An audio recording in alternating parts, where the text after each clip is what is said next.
About 6 years ago, I would say 2010, I had been teaching innovation for over 20 years, as he mentioned. I've also got a textbook in the area. It's the #1 textbook in innovation strategy now, and it's in its 5th edition. It's in 7 languages.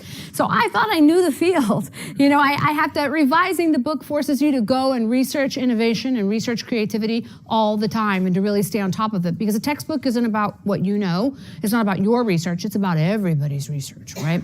So I'd been teaching for a long time. In 2010, Steve Jobs was not looking particularly well. He was looking pretty thin. And students started coming up to me and saying things like, what's gonna happen, right? What's gonna happen to Apple? How much of the magic that we have seen Apple produce was in Steve Jobs, the man?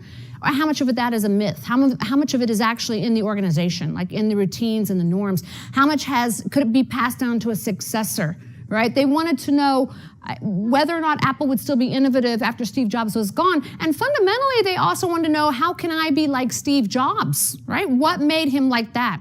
And I thought, surely this answer has to be in the research somewhere. And I scoured the work on creative genius, and I read all of Dean Simonton's work, and all the work on creativity, and all the work on innovation. And I realized we didn't have good answers to that question, which was surprising to me. And you know, and it started to bother me the way like a little grain of sand might bother you in your shirt. And the problem is that the question itself is not well suited to our research. So you know, as a professor, you have to publish or perish, and publish means research in my field. And most of our research is large-scale empirical research. So if you pull up my papers, you're gonna find a lot of studies with lots and lots of data. And the same thing is true for psychologists. They can either do a large-scale study or they can do a laboratory study. Neither one of those studies is particularly good for studying serial breakthrough innovators like Steve Jobs, right? Because you could grab a tremendously large sample of students and run a survey on them and not have a single Steve Jobs in there, or not find them if they're in there, or not have reliable results even if they're in there. And you can't get Steve Jobs or Elon Musk or Thomas Edison into the laboratory either. So it's a pesky problem. It's not well suited to publishing and getting tenure as an academic or as a professional researcher. So for the most part, people had not tackled this. There are a few full professors who had tried and written opuses to this work, but it was a relatively sparse body of research. And I thought, well, I'm a full professor, I can do whatever I want. And I just wanted to know what drove Steve Jobs. I just really had to know at this point. It had become a burning question for me. So I started studying him as a person. Now, I already knew a lot about Apple because I'd been teaching the Apple case for 10 years at that point. I'd written stuff about Apple. I knew about the company, but I wanted to know now about the person. What was his childhood like? What were his beliefs? What were his biases? What were his experiences with his parents? What made him the person he was? And ultimately, how much of his innovative output was really something special about him versus timing, circumstance, Steve Wozniak, Joni Ive, right? And I started immersing myself in him, which I was lucky. I was on sabbatical. I could just make this a full-time project, learn about Steve Jobs. And I read everything, every article, every interview, everything I could get my hands on.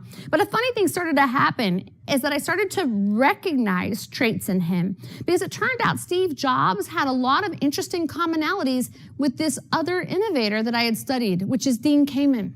Now, a lot of you won't know the name Dean Kamen, so I'm going to start by telling you a couple of his inventions, and then I'll tell you the one that you've heard of. But the inventions that he's most proud of, he invented the world's first portable drug infusion pump, which revolutionized the care of diabetes. If you've seen a type 1 diabetic with a little box attached to their skin with a monitor that can inject insulin when they need it, that was Dean Kamen, and it made a huge difference in people's survivability and their lives with diabetes. He invented the world's first portable dialysis machine. Used to be, if you needed dialysis, you went and spent an entire day at the hospital.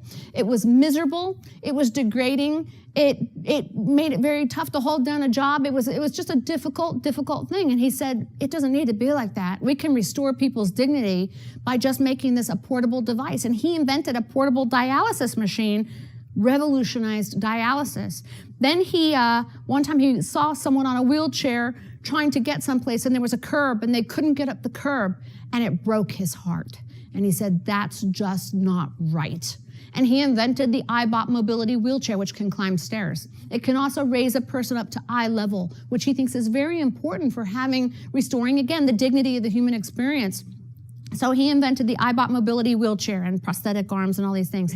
Well, the iBot mobility wheelchair is based on gyrotechnic technology. It's a balancing technology, because basically you have to get a wheelchair to balance on two wheels, which is harder than it might sound. And that is the technology that led to the thing that you've heard of, which is the Segway personal transporter. So the Segway became a bit of a, I mean, it's got a storied history, and people find it amusing, and a lot of people think that Dean Kamen is the guy who rolled off the cliff and died. He's not.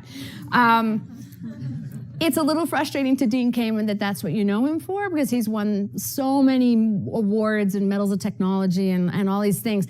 But probably the most amazing thing about Dean Kamen is that he technically never graduated from high school.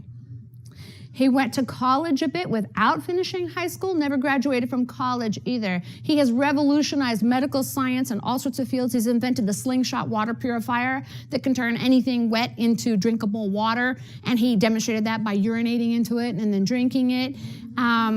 But if you study Dean Kamen and you study Steve Jobs, you start going, well, there's some strange commonalities here that couldn't possibly be connected to innovation. Like they both wear the same clothes every day, and neither one of them graduated from college, and they're both a little weird and a little bit socially dysfunctional, and they both had very strange homes. And at first you think these have got to be really peculiar coincidences, but it turns out they're not. And so I ended up deciding I'm going to study a bunch of these people, and I'm going to see what is reliable, and I'm going to take everything that's common among them but different from the average person, and I'm going to integrate that with the science of innovation and creativity.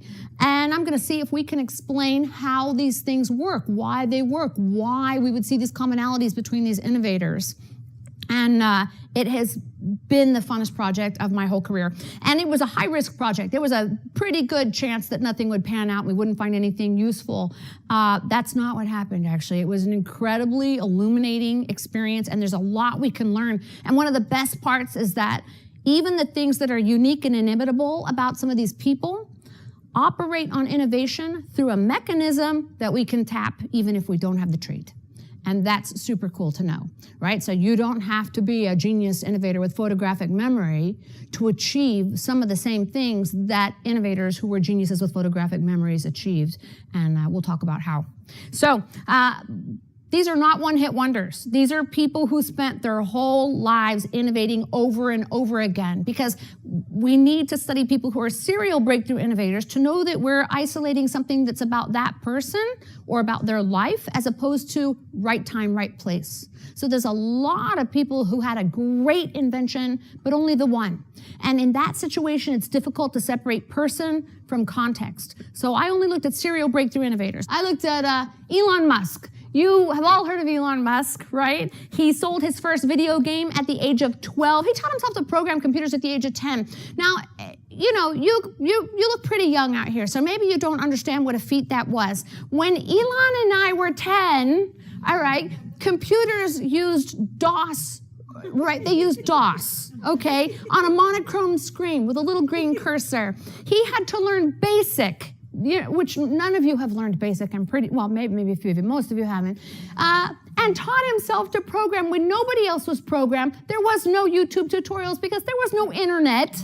All right, so what he achieved was amazing even at the age of 12, and he sold that software program, which probably taught him a lot about himself at that exact moment. Like, I created a software game and sold it at the age of 12. What else can I do in the world? Then in college, he started up an internet company, which he subsequently sold to Compaq for several $1 million. Then he started up a company which would be merged with another company that would create a bunch of products, but the one you know is PayPal, which he sold to eBay, and he personally got $156 million out of that sale, right? By the 28, he's 28 years old, got $156 million out of that sale. Now, at this point, most people would have said, I'm going to go buy an island and start drinking margaritas. That's not what he did, right? He's the kind of person that has to be on a project, and it has to be an important project. So he asked himself, what would be important to do? And he happened to look around, and he hears that NASA has no intention of going to Mars. And he thought to himself, what? NASA's not going to Mars? Well, rolls up his sleeves, I guess I'll have to get us to Mars myself. And he starts studying rocket science and builds his own prototype of a reusable rocket and revolutionizes space travel, right? does what this whole space industry said was impossible. And then, of course, there's a little thing called Tesla. So first automotive company to go public since 1956 when Ford went public. First U.S. automotive company to go public. So clearly a serial breakthrough innovator of staggering proportions. This is Marie Curie. And Marie Curie, she had to overcome so many of the obstacles that he had to overcome, and then a whole bunch more, because she was a woman in a time when science said, we don't want women. We don't even want women in higher education. We're not going to admit them into university. So most European universities did not allow women in at the time that Marie Curie was growing up. So the fact that she was able to do what she did is staggering. To read her story is both inspiring and painful. She discovered polonium, she discovered radium, she discovered radioactivity as an atomic property. She invented a bunch of the methods for isolating radioactive isotopes that we use in medicine. She also invented a portable X-ray unit that she personally made a bunch of them. She invented the idea of a portable X-ray unit and then created a bunch of them, took them out into the field in World War I, and is personally attributed with saving over 1 million soldiers' lives. So truly a staggering person. This is Nikola Tesla. He's the person after whom the car company Tesla is named in honor of him. He was the weirdest innovator I studied, probably the most brilliant innovator I studied. If you had to pick one person, my book is like 8 biographies, but if you had to pick one person that you just got to learn about, it's Nikola Tesla. This guy was, he was amazing. So first of all, he had a photographic memory. And his photographic memory, he had eidetic memory as a child, which is this intense visual memory. It was so strong that he would see things right in front of him as if he were there, and he couldn't tell the difference between them and real life. So for a big chunk of his childhood, everybody thought he had hallucinations. They thought he was crazy. He thought he was crazy. But he learned to harness that visual memory to turn himself into a computer-aided design machine, right? He could do what computer-aided design systems do today. He could design a system, test it, turn it around, adjust it, refine it, run it, see something wrong, fix it, test it, adjust it. And when he was convinced the whole thing was perfect, then they would put it into physical form and it would be perfect, which is an astonishing thing, right? That's pretty astonishing. So he is the one who invented alternating current electricity, which is what all of our electrical systems are based on today. He also invented wireless communication. For years, this was in dispute. Guglielmo Marconi had been credited with inventing wireless communication, but it turns out Guglielmo Marconi stole it from Tesla, and it came out in a whole big patent case right after Tesla died, which is a shame, because I think he would have liked to have gotten the credit during his lifetime. He invented a whole bunch of lighting systems, fluorescent lighting systems, neon lighting systems. He invented the first remote-controlled robots. He was also a very weird dude. He was extremely weird. He had all kinds of phobias. He couldn't stand anything spherical, so if a woman was wearing pearls, he couldn't even be near her. He used to have to measure, any food on his plate had to be perfectly divisible by its cubic root or he wouldn't eat it. He would often walk around buildings 3 times. He was extremely sensitive to stimuli, so sometimes light would hurt him and sounds would hurt him. He would swear that the sound of a fly landing on a table hurt his ears with the thud. He could feel vibrations of trains like 100 miles away, and that's a pretty straightforward sign of a dopamine irregularity. He also only slept about 2 hours a night, if he slept at all, also a sign of a dopamine irregularity. He fell in love with a pigeon and was otherwise celibate. So he was celibate for his entire life except for the pigeon who he believed to be his soulmate. He was a weird dude. There's just no other way to phrase it. But his traits were so extreme. Like, it was like he had these interesting traits turned up, Spinal Tap reference coming, to 11. And because they were turned up so high, you noticed things about him that you hadn't noticed in the other innovators. So then you go and you look and you say, well, do any of these other innovators have them? And they do. You just didn't notice. So for instance, I had never seen anything published on how much any of these other innovators sleep. It turns out Not very much. Significantly less than the population average. Thomas Edison and Dean Kamen both slept 4 hours a night. Marie Curie slept between 4 hours and 5 hours a night, as did Benjamin Franklin. Elon Musk sleeps a luxurious 6.5 hours a night. The only person in the set who slept a full night was Einstein, who said he needed 10.5 hours of sleep a night. So it's interesting. Again, probably elevated dopamine. Dopamine can make you a little manic. It can make your brain fire a little quicker. It can make you more open to divergent thinking, which is connected to creativity. It can also make you schizophrenic and manic depressive. So if you were ever wondering why there's been this association between madness and genius, it's probably dopamine. And now that this, hopefully this book will come out and people do the research and nail it all down and we can figure everything out. But and also, if you're wondering, there was a few studies a few years back that said Parkinson's patients suddenly discover their creative abilities. And I heard that and I immediately thought, no, it's the levodopa.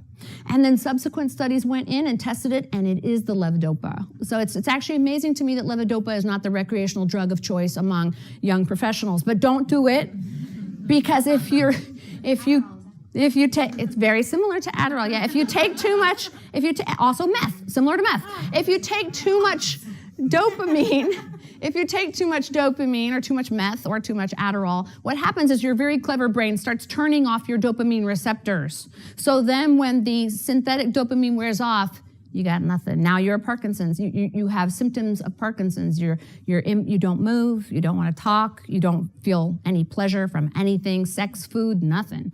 So you want to keep those receptors on. At most, coffee. Coffee is a mild dopamine stimulant. Exercise is a mild dopamine stimulant. Stay away from the levodopa unless you have Parkinson's. Oh, sorry, we skipped Dean Kamen. I already talked about Dean Kamen. Dean Kamen, again, serial breakthrough innovator from the time he was a teenage kid. He was I think he was about 17 the first time he got the contract to run the New Year's Eve Times Square ball dropping. 17. He also got the lighting contracts for all the major museums around New York. He was just an astonishing person.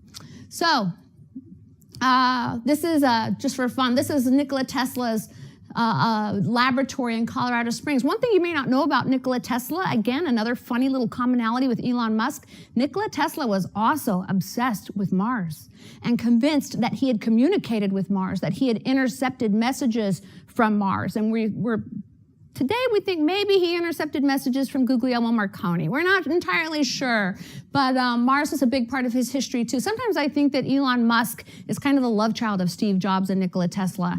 I don't know how it worked, but there's signs of it. This is Dean Kamen's water purifier. I already told you that it can turn anything wet into potable drinking water, and it's operated with a Schilling engine. A Schilling engine can turn anything into energy, so it's primarily dung. So they're using this now in developing countries because it turns out the biggest medical health innovation you can do worldwide is clean water. Oh, the whole space industry told Elon Musk, there's no way to make a reusable rocket. We've tried for 50 years. Give it up, kid. This is a fool's errand. Even Neil Armstrong told Elon Musk that it was stupid, that he would never do it. It couldn't be done. About last March, he did it.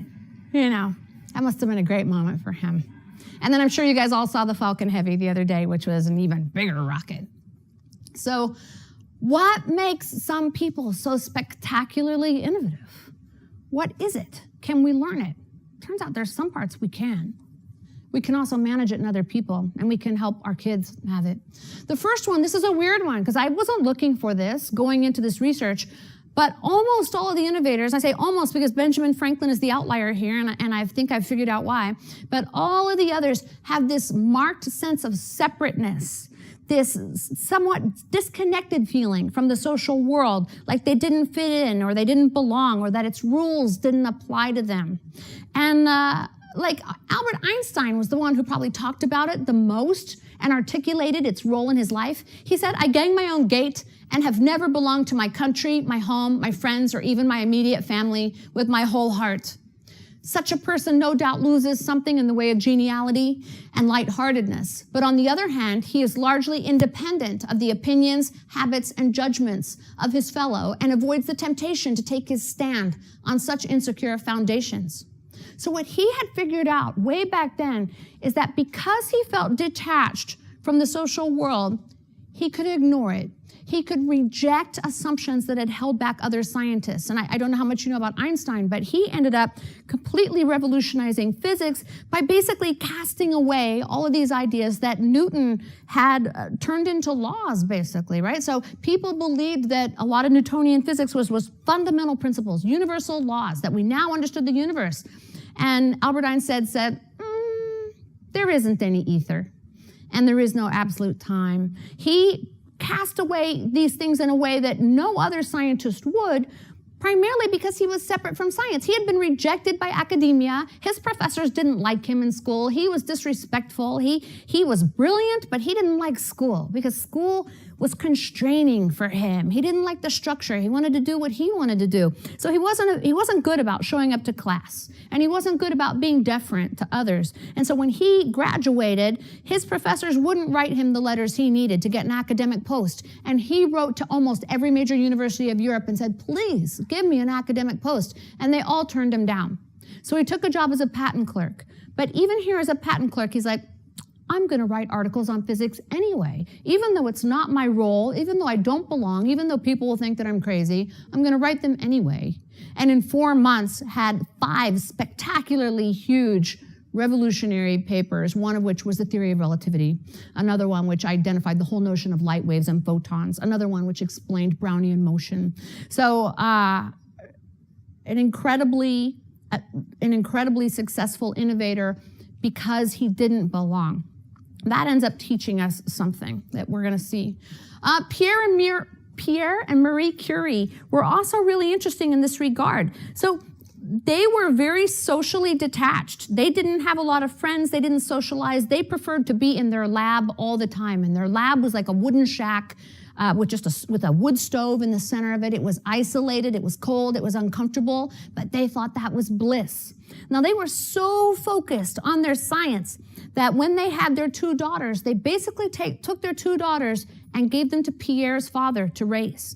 And Pierre was this jovial, paternal, loving man, and the daughters say without him, they would have had these really bleak lives. So they basically gave up their daughters to be raised by someone else because they dreamed of living in the world quite removed from human beings.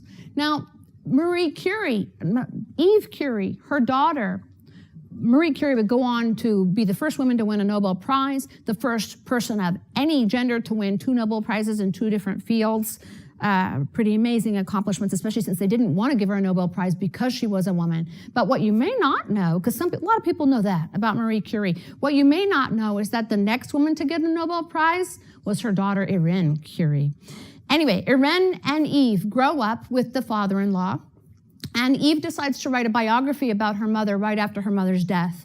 And the biography is full of love and respect and adoration. She clearly worshiped her mother, but it's also full of pain and longing and pining for her mother, that she didn't get the attention that she would have wanted, the affection that she would have wanted. And she describes her mother after Pierre's death especially as being this incurably lonely woman. But she explains it by saying, in all ages, women who burn to become great painters or great musicians have disdained the norm, love and motherhood. So you see that separateness so acutely, such a strong sense of separateness, such an obsession on your science that she even was able to give up the care of her children. And part of my story here is that we don't all want to become breakthrough innovators. It's definitely not for everyone, right? There's a price to be paid. But we're going to understand something about where breakthrough innovation comes from that'll help us nurture the breakthrough innovation in each of us, and also help us to spot the people whose path is that path naturally, and not try to change them from it, but to instead help them find joy in it. Okay, Dean Kamen, he was a weird kid. He to this day is never married or never had children. He decided at one point to buy an island called North Dumpling and build his own power grid and secede from the United States because he didn't want its rules to apply to him. This is how rule-defying he is, right? Steve Jobs, you may know, was so rule-defying that he wouldn't put a license plate on his car. He often didn't wear shoes. When he did wear shoes, they were sandals and his feet were dirty. And he didn't shower very often, and he didn't use deodorant, so he was often kind of smelly. He would stare intensely at people without blinking, right? Rules just didn't apply to him. But here you can see the rule, this ability to reject the rules and its direct relationship with innovation. So when he told someone, I'm going to invent a wheelchair that can stand on two wheels and balance the way a human does, which is way more complicated than you may have realized. Your ability to adjust in real time your weight is a pretty impressive feat, actually. And he said, I'm going to make a wheelchair that does this by spinning its wheels so quickly in each direction that it can do this. And someone said, that's impossible. And he fired back and he said, don't tell me it's impossible. Tell me you can't do it. Right? And tell me it's never been done. But the only things we really know are Maxwell's equations, the 3 laws of Newton, the 2 postulates of relativity, and the periodic table. That's all we know that's true. The rest are man's laws. And so he's sweeping away whole big swaths of chemistry and physics and saying, maybe it's not right, which is powerful, so powerful. Okay. I feel like the ding, like I'm supposed to change scenes or something. The second trait I'm going to talk about here, hugely important. All the innovators had this one. This trait ends up being very important, not just in innovation, but in productivity in general, and also just leading a happy life. It's self-efficacy. And all these innovators had extreme self-efficacy. So let me tell you what that is. Self-efficacy is a type of confidence that's task-specific confidence where you fundamentally have a belief that you can overcome obstacles to achieve your goals. Now, it's different from general confidence, right? General confidence, some of these innovators, if you met them, they might not seem confident, right? They might not feel attractive or social or good at navigating a crowd in a bar. There's a lot of things that they wouldn't have seemed confident in. But about getting stuff done, they were confident. They had had experiences in their lives that taught them, if I apply myself, I can overcome these obstacles and achieve my goals. And that is hugely powerful.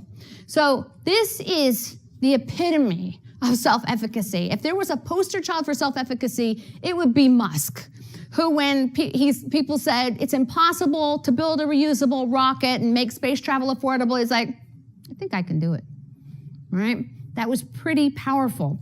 And this is what Astro Teller says about him. He says, it's not just that he's built some exciting and really meaningful, positive things. That's great. But he's like a walking moonshot. He's so audacious, it seems limitless. Self-efficacy is Elon Musk's superpower. He's also, as we mentioned before, very brilliant. So he's got 2 pretty important superpowers. But the self-efficacy one, you can get. And you can help the people around you get it, which is super cool. And we'll talk about that a little bit towards the end of the talk. Nikola Tesla was 14 years old when he saw a sketch on a postcard of Niagara Falls.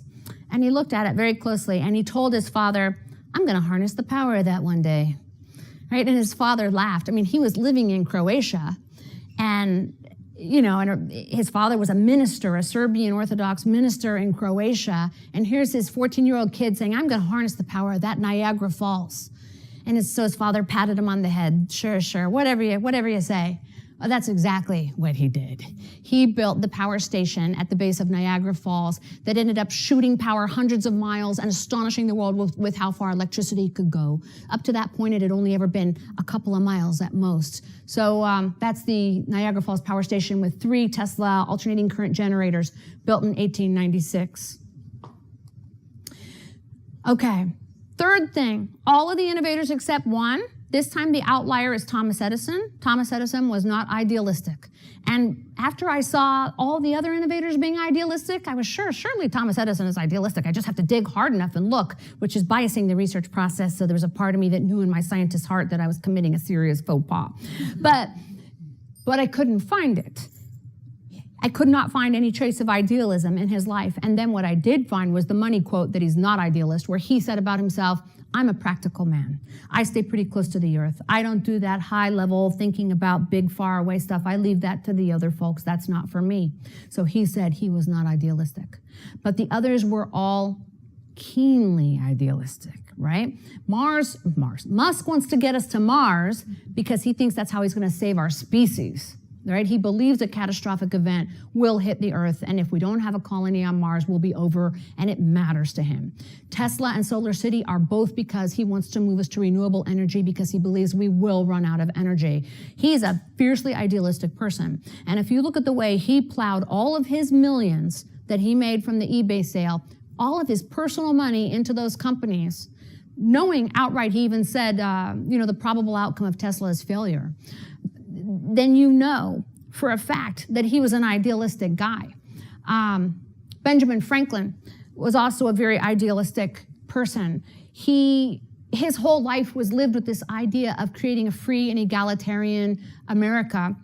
There's a nice quote. They who can give up essential liberty to obtain a little temporary safety deserve neither liberty nor safety. He went on to create 13 virtues of life that he tried to live by really firmly. And I gotta watch the time a little bit. Okay, we're good. He actually gave up his relationship with his son because his son was a British loyalist. And he was so committed to a free and egalitarian America that he decided when it came between America and his son, he chose America. So again, a very keenly idealistic person. Now, idealism is a powerful force because an idealistic goal that someone thinks is intrinsically noble and intrinsically important provides an incredible amount of motivation. And one thing we know pretty well in the science of creativity is that intrinsic motivation drives a lot more creativity than extrinsic motivation, like rewards. In fact, you can undermine creativity by giving people rewards for it. You've probably seen the studies where kids come in and they draw, and then you pay them for it, and then they stop, and they're like, show me the money, right?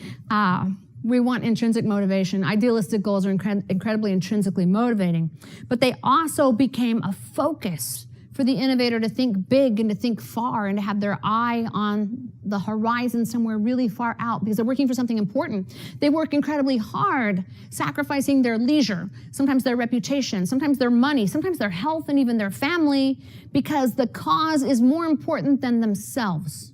Does that make sense? The cause matters more than their own comfort and happiness, right? And because the cause matters more than their own comfort and happiness, they're also incredibly resilient to criticism and failure.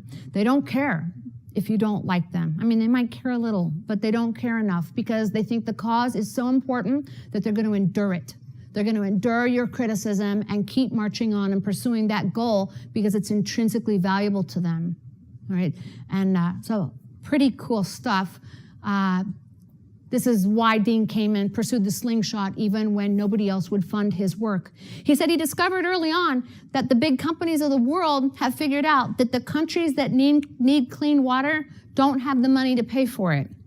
So big companies weren't particularly interested in this project. So he plowed all his own money into it. And he said, I just believe in it. It might fail, but you've got to try. Look at the state of the world. It's a mess. What if we can fix it? And then, got this. How did you think you were going to start a car company and be successful at it?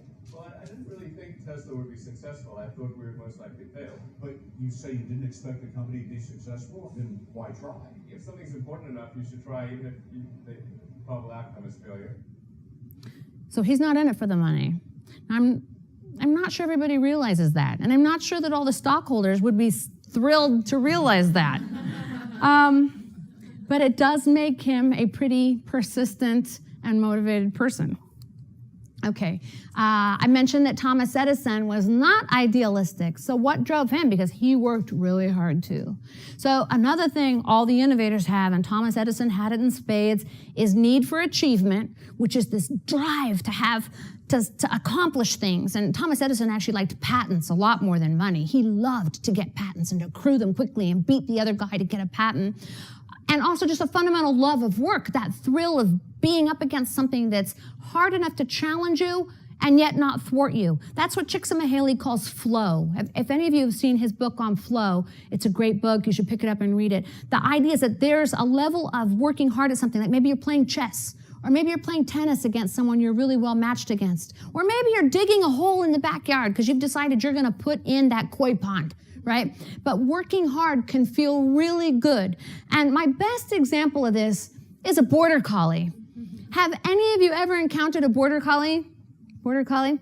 So a border collie is an unusual, wonderful dog. It's a herding dog, and it works hard. It loves to work. It'll herd anything. It'll herd children, cats, chickens. And you don't have to train it to herd, and you don't have to reward it to herd. It wants to herd. That is the reward. And there's a saying among dog people, I hang out with dog people. There's a saying around dog people, if you don't give a border collie a job, it will find its own and you will not like it. So you have to give them a job. Well, to my mind, Thomas Edison was a border collie. He loved to work. He said, work made the world a paradise for me. I never intend to retire. And other people looked at his energy. By the way, he didn't even go home at night. He would just, when he had to get those 4 hours of sleep, he would just lay down on a bench in his laboratory. So there are lots of pictures like this of Thomas Edison. Sometimes his head would just be on a pile of books. But the people around him said that he was almost superhuman in his energy and his love of work. They said, I have often felt that Mr. Edison never could comprehend the limitations of the strength of other men, as his own physical and mental strength have always seemed to be without limit. And this is Francis Upton, one of the people he worked closely with for most of his career. So just a border collie. Timing and resources. So right about now, you should be saying, yeah, but what about right time, right place? Surely it matters, and it does matter, right? One of the ways you know it matters is that I could have populated my entire book just with people from the IT revolution, right? So when there's a big explosion, some sort of technological shock that makes the world ripe or fertile for a breakthrough innovation, you get a bunch of innovators all of a sudden. And it's not that suddenly we had a bunch of people that had traits to become innovators. Those people are always there.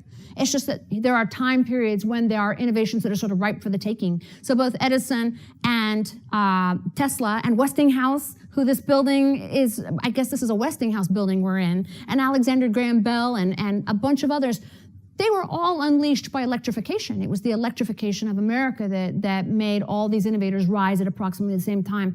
So timing certainly matters. Now, one thing that didn't matter, and I gotta say as a business school professor, it threw me back a little bit on my heels, money didn't seem to matter. Now, when you're a business school professor, I'm a strategy professor, strategy and innovation, you spend a lot of time worrying about capital. We want venture capitalists and angel investors and seed capital and government grants, and surely if we found a way to put enough money in the hands of all the would-be entrepreneurs and innovators out there, we would boost their productivity. And it might be true, but I will say this, none of these innovators had any money. None of them when they started. Dirt broke, all right? They, Albert Einstein, his father, basically his company failed and it had closed, and Albert Einstein, got this job as a patent clerk. Steve Jobs, as you know, started his company with $1,300 that he got from selling a VW bus and Steve Wozniak's calculator. $1,300, what they started with. Marie Curie worked as a governess to scrape together a little bit of money and traveled to Paris to go to the Sorbonne, which was basically free, and lived in an unheated attic and ate, a couple of raisins and a piece of bread every day. I mean, broke. Benjamin Franklin arrived in New York with enough money for exactly 2 rolls of bread and bootstrapped his way to success. Dean Kamen was a high school student when he started tinkering, and within a couple of years was making more money than both of his parents because he came from a working class family. Nikola Tesla had a little money when he left Europe to come to the United States, but he was robbed on the ship. So when he got to America, he had exactly 4 cents and a poem in his pocket. That's what he had, 4 cents in a poem. That's what he started with. Elon Musk, some people assume that he came from wealth, but what you have to understand is that Elon Musk had a very authoritarian father who said, you're gonna stay in South Africa and I will only pay for college if you stay in South Africa. And Elon Musk 17 years old, not to be thwarted, realizes his mother was born in Canada and is entitled to a Canadian passport. So he takes her paperwork down, files and gets her a Canadian passport, then uses her Canadian passport to get himself a Canadian passport and runs away to Canada and shows up at a cousin that he'd never even met's door and ends up working on a farm, shoveling grain, cleaning out boiler rooms. Completely self-made man. Completely self-made man. Did not start with wealth at all. And then Thomas Edison, also from a working class family, at the age of 12, starts selling fruit and newspapers on a train, ends up being so successful at it that he gets to hire 2 other boys. He's running a company with 2 employees at the age of 14 years old and operating his own newspaper. Again, a very self-made person. So it was not money. It was not access to wealth that got these people's start.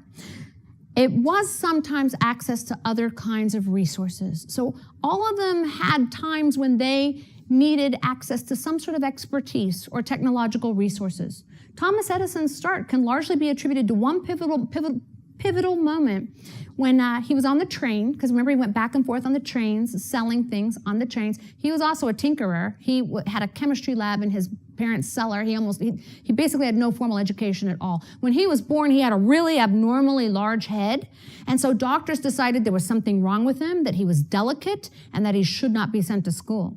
So he was not sent to school. And then when they finally sent him to school, he was distractible. Right? He was hyperactive and distractible, and one of the teachers said they thought he was addled, and his indignant mother marched down and said, he's got more brains than you yourself, and took him out of school and decided to homeschool him from that day on. So he was entirely homeschooled. But what a mom, right?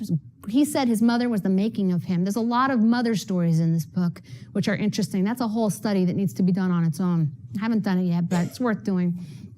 Thomas Edison was on this train, and he sees the station master's 3-year-old playing on the tracks, on the other set of tracks, and there's another train coming, and nobody sees that he's on the tracks. So he jumps off the train, dives, grabs the kid, falls on the ground, cups up his ankle, and the kid gets cuts on the face, saves this kid's life. And the station master comes out, everybody has seen what's happened, and he's like, I owe you everything. Show up tomorrow, I will teach you to operate a telegraph.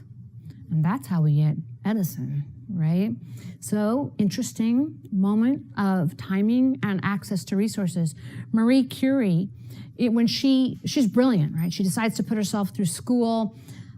She pursues education really intensely because it was the only way to preserve Poland at that time.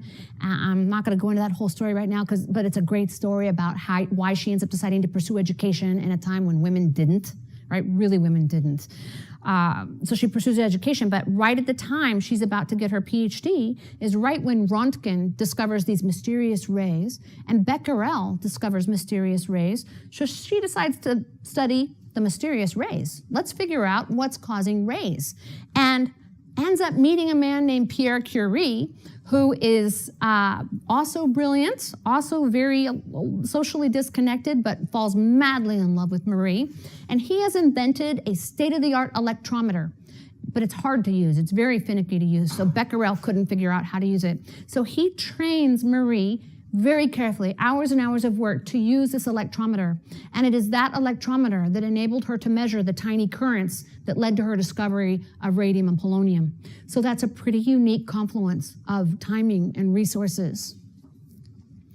Steve Jobs recognized how much this had influenced his career trajectory.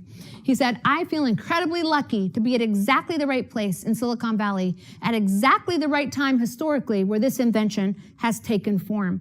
8:45, so I have such a great, I want to tell you a really quick story about him, because not actually about him, but about Silicon Valley. During the war, Churchill saw that England was worried that England would fall to the Nazis. And England had a state-of-the-art magnetron that much better than any other country had at that time. And he was worried the Nazis were going to get it. So the guy who had invented the magnetron, Henry Tizard, he arranges for Henry Tizard to travel on a boat to the United States, to give the magnetron to the United States under the condition that the United States would share the technology with England just to save it from the Nazis. And there was a fair amount of concern that the boat that Tizard was on would get bombed and sunk, but he makes it.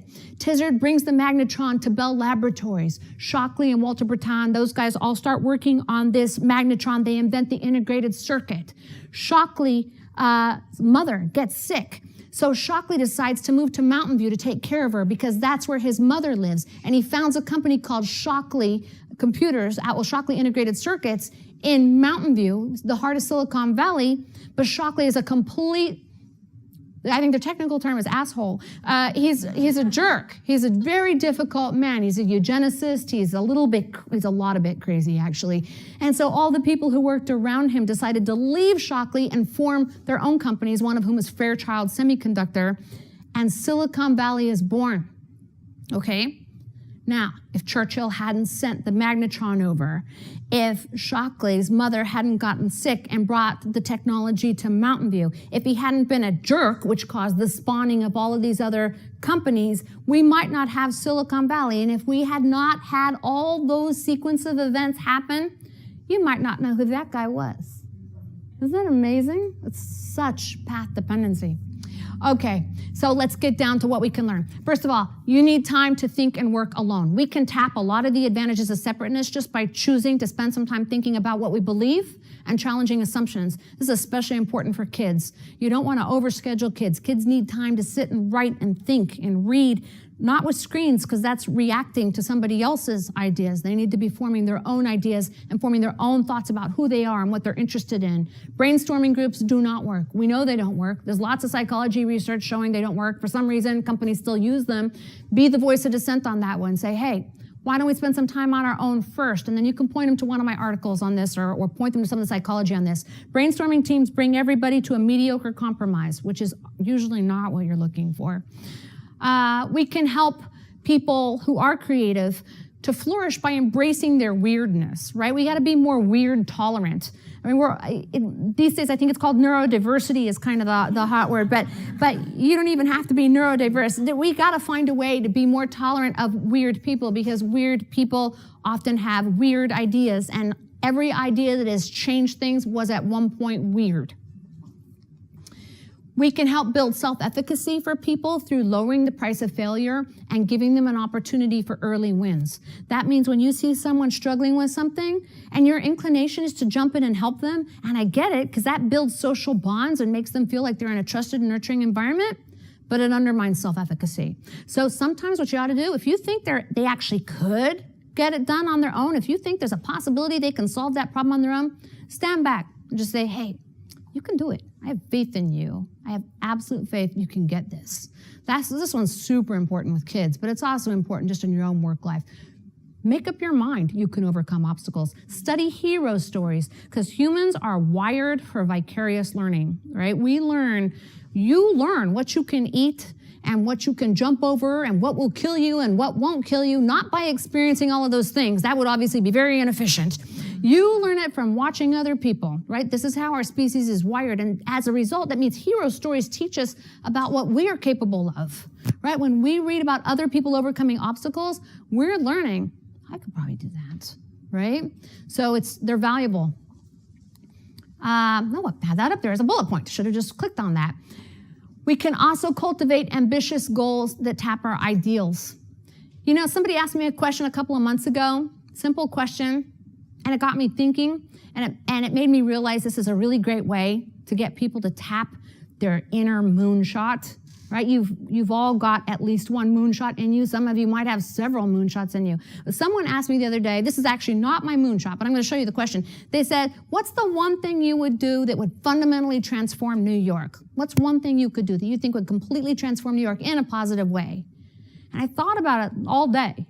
And I was thinking about it, and I came to the conclusion, make the subway free, right? There are all these people who are underemployed or unemployed who don't have access to work because they're limited by transportation. I mean, the subway's pretty cheap, but it's not cheap enough for someone who is unemployed. Anyway, that was just, the point of me saying that is really to say, ask yourself a question like that. or get someone else to ask you, what is something you want to change in the world? What is something you think should be different in the world? And then ask yourself, okay, at a high level, what would it take? What are the things that have to get done? What are the obstacles? And once you identify the obstacles, say, I can overcome them. Be like Elon Musk. Just make up your mind. If I put my mind to it and stick with it long enough, I can overcome any obstacle. So cultivate those ambitious, big, long-term goals. They'll make you a bigger thinker. And the last piece, this is something we can do individually. It's also something we can do in businesses, and it's something that governments can work on. Let's find ways to connect people to the intellectual and technological resources they need to execute their ideas. If Dean Kamen's story should teach you anything, it should teach you that, wow, a lot of important science innovation comes from non-scientists, from people who didn't take the typical linear trajectory. There's more Dean Kamens out there. We just have to find a way to connect them to the resources they need. I've recently written about women. I think one of the things that is hard for women is that if you take time off to have kids, it's incredibly hard to get back onto a career trajectory, especially in science, because in science, they generally expect you to enter a PhD program young, right, a couple years out of undergrad, to stick with it. And if you leave that path, it's really hard to get back in. When we get applications from people who've had 10 years in the workforce and bounced around different companies, or maybe they've took some time off, we don't take those applications very seriously. And we should. Because you know what? Women coming back in the workforce, that's a huge undertapped resource. So there are a lot of people out there we can actually connect to resources that they need, and we can help more people become more innovative. And that's it.